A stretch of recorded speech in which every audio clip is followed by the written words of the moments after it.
Trabajo en un cementerio como cuidador de tumbas. Creo que los muertos pueden estar levantándose de sus tumbas. Sí, jugamos hasta morir y ahora todos estamos muertos. Tren cementerio. Los vi anoche. Soy el cuidador principal y copropietario de un pequeño cementerio en la costa este. Mi trabajo es asegurarme de que todo funcione sin problemas. Estoy a cargo de todo, desde entierros y arreglos hasta el mantenimiento del terreno y, a veces, incluso las ventas, como ataúdes y cosas por el estilo. Aunque me animan a vender lo máximo posible, nunca lo hago. No me parece correcto tratar de sacar hasta el último centavo de alguien que acaba de perder a un ser querido. Después de todo, solo es una caja. Que sea más bonita que otras no es realmente lo más importante. La última vez que lo comprobé, a los muertos no les importaba la moda. Solo espero que se mantengan muertos. Esta semana me tocó la peor parte y tuve que trabajar el turno de 9 de la noche a 6 de la mañana. Normalmente tenemos un guardia de seguridad, pero llamó diciendo que tenía una emergencia familiar. Recientemente han ocurrido algunos eventos extraños en el lugar y todos pensamos que podría ser un grupo de chicos locales vandalizando la propiedad por la noche. Me instalé en nuestra oficina principal, que está ubicada en el centro del terreno de 46 acres.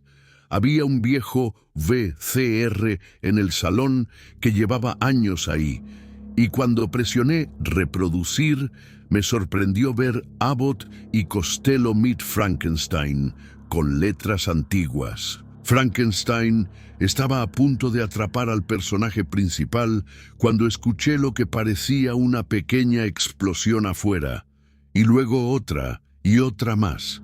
Agarré mi linterna, pensando si los chicos locales habrían entrado y encendido fuegos artificiales no usados del 4 de julio. La idea de llamar a la policía me cruzó por la mente de inmediato, pero lo reconsideré. Después de todo, probablemente solo eran unos chicos. Si no sabían que había alguien más allí además de ellos, quizás incluso podría darles un buen susto. Me gustó esa idea. Apagué la linterna y salí sigilosamente por la puerta trasera. Corrí rápidamente hacia el borde del cementerio. Ahora mi cuerpo estaba oculto en las sombras mientras me acercaba a las explosiones. Hubo una cuarta y luego una quinta boom, y después silencio. De repente vi la silueta de 5 figuras paradas juntas alrededor del agua de un gran estanque que mantenemos. Los atrapé, pensé, con una amplia sonrisa en mi rostro. Pensando en la mejor manera de asustarlos, decidí fingir ser la policía. Corrí hacia la lápida más grande a la vista, me deslicé detrás de ella y me di cuenta de que ahora estaba a solo unos 20 pies de distancia. Estaba lleno de una mezcla de emoción y nerviosismo, y por un momento pensé mejor en todo el plan, pero la emoción ganó. «¡Quietos, hijos de perra! ¡Es la policía!», grité, corriendo hacia ellos y haciendo tanto ruido como pude. Nunca pensé que realmente se congelarían, y mientras me acercaba, el miedo se apoderó de mí. Las 5 figuras ni siquiera se inmutaron con mis gritos. De hecho, no se movían en absoluto. Mi carrera se desaceleró hasta casi detenerme cuando estuve a solo 6 o 7 pies de ellos. Pasaron unos momentos de silencio y aún las figuras no se movían. Di un paso más y encendí mi linterna. Esta titiló por un momento y luego se mantuvo iluminando fuertemente las espaldas de los 5 individuos. Y entonces me di cuenta. No eran chicos, eran adultos y estaban vestidos como cuando los enterraron. Incluso reconocí a algunos de ellos. Había un hombre alto, de 50 años, que había muerto de un ataque al corazón hacía solo unos días, y una mujer que estaba al borde del estanque tenía 93 años. Lo recordé porque el obituario decía que había muerto el mismo día de su cumpleaños. El miedo realmente se apoderaba de mí ahora, y me obligué a decir lo único que se me vino a la cabeza. «Hola», llamé con voz temblorosa. No mostraron ninguna señal de haberme notado, solo permanecieron juntos mirando fijamente al agua oscura del estanque. Corrí de vuelta a la oficina y llamé al 911. Incluso en mi estado de shock, era lo suficientemente consciente como para darme cuenta de que explicar que los muertos se habían levantado de sus tumbas probablemente no sería la mejor idea. Le dije a la operadora que algunos adultos habían irrumpido en el cementerio. En 15 minutos llegó un solo coche patrulla y 2 jóvenes policías bajaron del vehículo. Condujeron durante un rato y luego caminaron el resto de las colinas a pie, sin encontrar nada, por supuesto. Cuando volvieron a la oficina principal, me explicaron que no había rastro de nadie. Sin embargo, admitieron haber visto más de un rastro de tierra que conducía hacia el estanque. A la mañana siguiente, comencé a contarles a los otros trabajadores lo que había visto, pero luego lo pensé mejor. Ver 5 figuras recién fallecidas mirando sus reflejos en medio de la noche, me lo guardaré para mí. He pensado en algo mejor. Tengo el turno de noche otra vez esta noche. Voy a agarrar una pala y ver por mí mismo si esos 5 siguen donde deberían estar.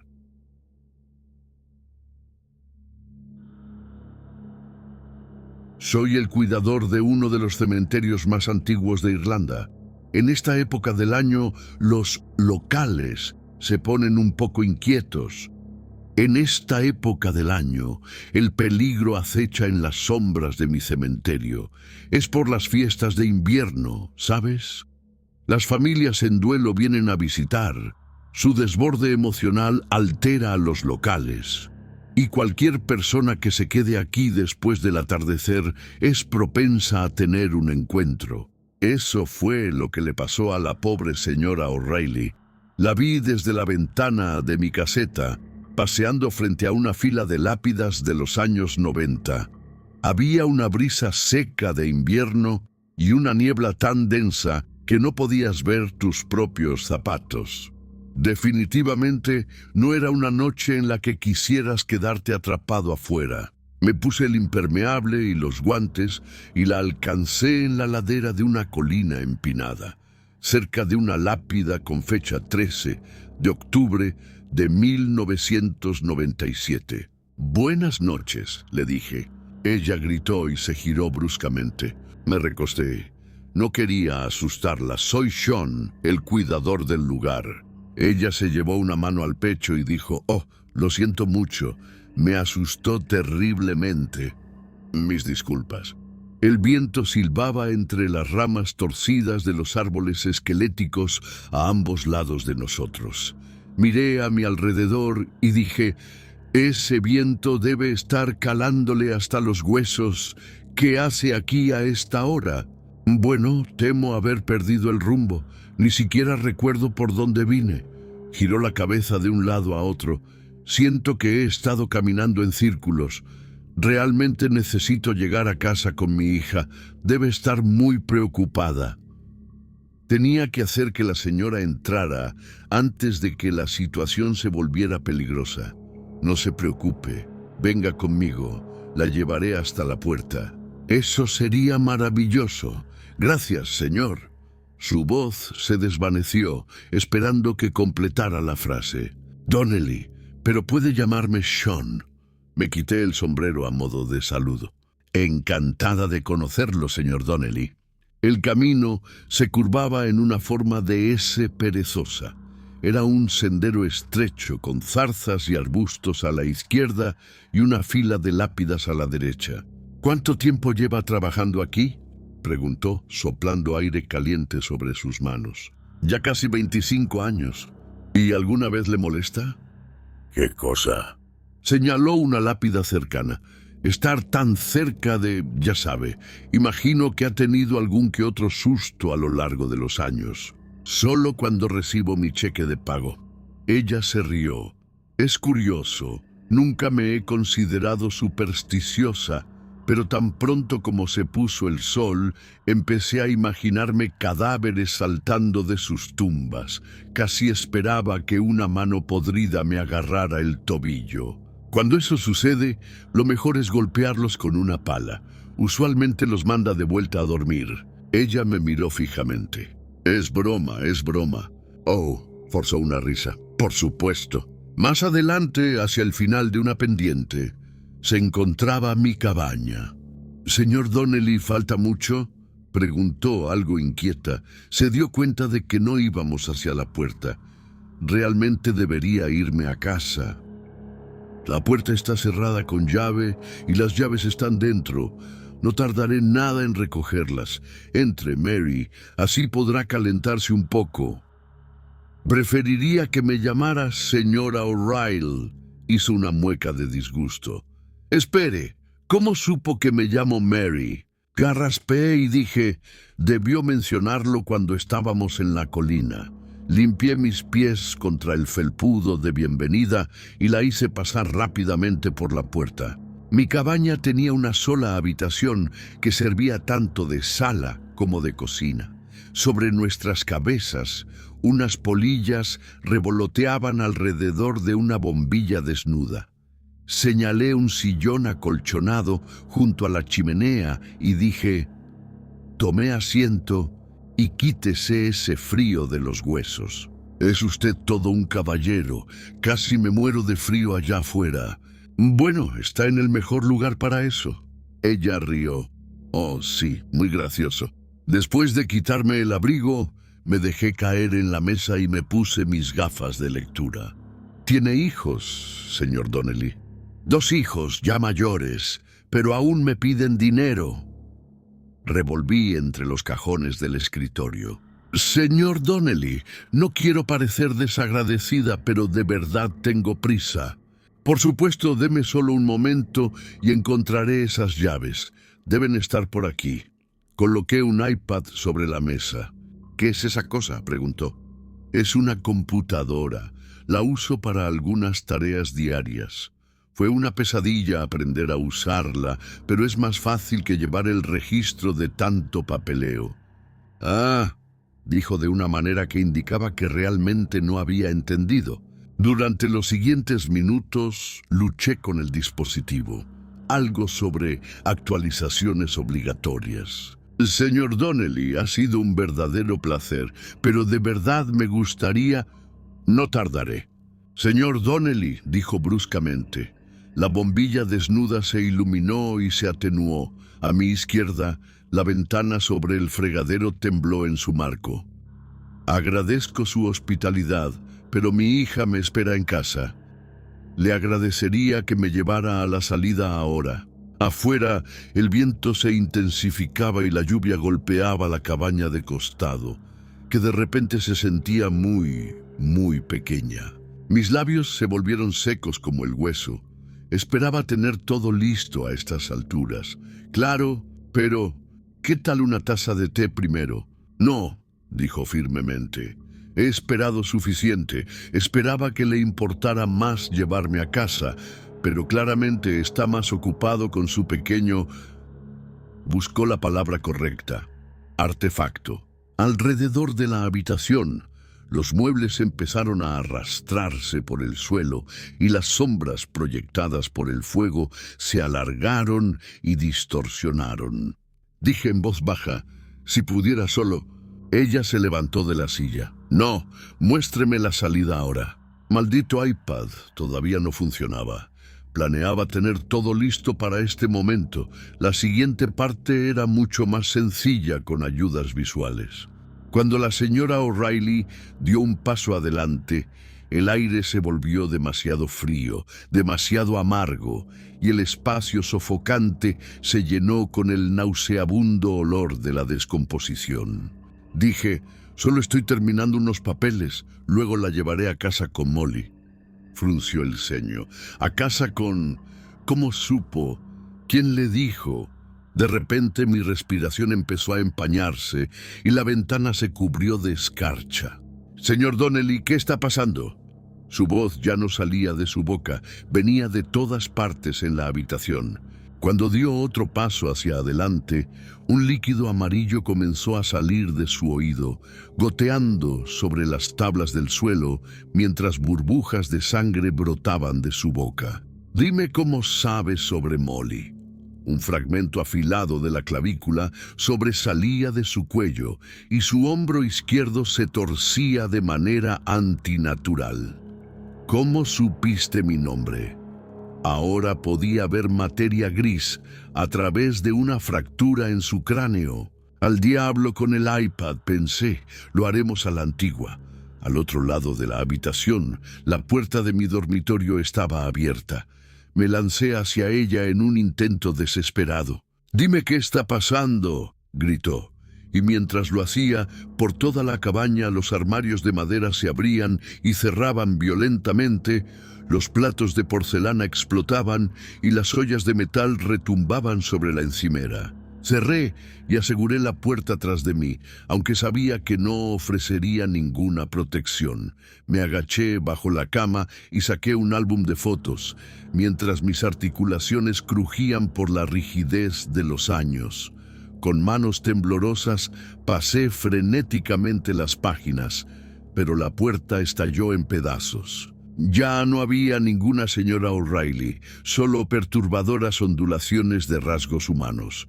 Un ojo hinchado, una boca rota y piernas destrozadas que apenas podían sostener la figura deformada. La entidad se filtró en la habitación, irradiando malevolencia y odio. Un hedor nauseabundo, el olor a muerte, inundó mis fosas nasales, haciéndome sentir mareado. Levanté el álbum y grité: «Tu hija está perfectamente a salvo, mira». Me incorporé, sintiendo cómo mis huesos crujían, y le mostré el pesado libro. «Te prometo que te lo explicaré todo. No hay razón para que entres en pánico». Las fotos mostraban a una chica adolescente en la escuela, celebrando su cumpleaños, actuando en una obra de teatro escolar. Casi pude distinguir el rostro de la señora O'Reilly cuando dijo: «Esa no es Molly». Había una profunda ira en su voz. Jadeando respondí: «Sí lo es Molly, ya crecida». «Imposible». El yeso de las paredes comenzó a desprenderse. «Estás mintiendo, Molly. Ella tiene 9 años». «No, tenía 9 años el día que moriste». Fragmentos de la señora O'Reilly reaparecieron, pero sus facciones sin vida se contraían de una manera que me hizo dudar si el peligro había pasado. Dije: «Sucedió hace años, un accidente de coche. Tú moriste, pero tu familia sobrevivió. Tengo el artículo aquí, mira». Pegado en la siguiente página había un recorte de periódico que decía: «Madre de una hija fallece en accidente automovilístico». La hora del accidente era las 12:34, el 13 de octubre de 1997. Yo recuerdo un choque. No era una afirmación, más bien una pregunta. La entidad volvió a convertirse en la señora O'Reilly, gravemente herida. Recuerdo mirar hacia el tablero y vidrios en mi cabello. «Me temo que ese es el accidente que acabó con tu vida, señora O'Reilly». Lo dice aquí. Ella sacudió la cabeza furiosamente y se dio la vuelta. Su pecho se movía con respiraciones entrecortadas. «¡No! ¡No!». Una estantería cercana se derrumbó, haciendo que los libros se dispersaran por el suelo. «Por favor, solo lee esto». Mientras estudiaba el artículo con renuencia, vi cómo luchaba por aceptar la horrible verdad. «Esta es Molly», dije hojeando el álbum. La chica en las fotos pasaba de adolescente a joven adulta y luego a graduada universitaria. «Seguramente ves el parecido. Intenta recordar, señora O'Reilly». Por su expresión quedó claro que poco a poco empezaba a creerme. Tragó saliva con dificultad. «¿Mi hija se graduó?» «Primera en la familia», respondí. «Se convirtió en enfermera». «¿Dónde está ahora? ¿Y mi esposo? ¿Qué le sucedió a él?» «Ven conmigo». La llevé de regreso a la sala, donde se detuvo junto a la chimenea. Cargué un obituario de un sitio de noticias local en el iPad. 11 años después del accidente, tu esposo sufrió un ataque al corazón y falleció a los 42 años. Una expresión de inmensa tristeza cruzó su rostro. Por un momento, el techo y todos mis muebles temblaron. Molly lo tomó muy mal. Al final decidió dejar Irlanda. Demasiados malos recuerdos, imagino. Emigró a Australia. Cargué imágenes de Molly en el iPad y se lo mostré a la señora O'Reilly, quien ahora se parecía a su antigua y no herida versión. Allá conoció a un galés, un albañil. Gana buen dinero. Los dos se casaron y tuvieron 3 hijos, 2 niños y una niña. Una foto familiar en la playa apareció en la pantalla. La señora O'Reilly se llevó una mano a la boca, con los ojos llenos de lágrimas. La niña se parece mucho a Molly, dijo contemplando la imagen con nostalgia. Sí, se parece mucho, y nunca adivinarías cómo la llamaron. Los ojos de la señora O'Reilly encontraron los míos. Mary cerró los ojos y sonrió. Con suavidad se colocó una mano sobre el corazón y con la voz entrecortada dijo: ¿hay alguna manera de que pueda verlos? ¿Quizás podrías traer a mi familia aquí? Ojalá pudiera, respondí. Pero la única razón por la que estamos teniendo esta conversación es porque he pasado la mitad de mi vida rodeado de muertos. La mayoría de las personas ni siquiera notarían tu presencia, a menos que volvieras a causar problemas, aunque te agradecería que te abstuvieras de hacerlo. Hice un gesto alrededor de la habitación, señalando mis muebles, la mayoría de los cuales estaban rotos o volteados. Por supuesto, dijo ella, en un tono ligeramente apologético. Pasé nuevamente las fotos, dándole suficiente tiempo para estudiar cada una. Afuera, el viento suave y frío agitaba las ramas que crecían contra el techo. Entonces, señor Donnelly, ¿qué sucede ahora? Eso depende de ti. Muchos espíritus que murieron en circunstancias trágicas tienden a quedarse por aquí. Sienten que tienen asuntos pendientes y no pueden seguir adelante, y sus almas permanecen en este lugar, solo vagamente conscientes de su entorno, hasta que se recuperan, como acabas de hacer junto a tu lápida. Cuando los espíritus despiertan después de mucho tiempo, están un poco desorientados, y los que se angustian se vuelven problemáticos. Ahí es donde entro yo, para ayudarlos a calmarse. Algunos se quedan hasta estar seguros de que sus seres queridos estarán bien. Otros se niegan a irse hasta que todos los que conocieron en vida también se hayan ido. Esa decisión es completamente tuya. Dices seguir adelante. ¿Qué significa exactamente eso? Lágrimas corrían por sus mejillas. Me temo que no tengo ni la menor idea. Yo solo soy el guardián del cementerio. Mantengo las cosas en orden de este lado. Lo que suceda después está fuera de mi alcance. Su cuerpo ya había comenzado a desvanecerse. Podía ver el resplandor de la chimenea detrás de ella a través de su figura. Se inclinó hacia adelante, como una niña entusiasta a punto de compartir un gran secreto. Gracias, Sean. Aprecio mucho tu ayuda. Fue un placer, señora O'Reilly. Por favor, llámame Mary. Sonreí. Ella dijo: espero que nos encontremos de nuevo algún día. Lo esperaré con ansias, respondí asintiendo.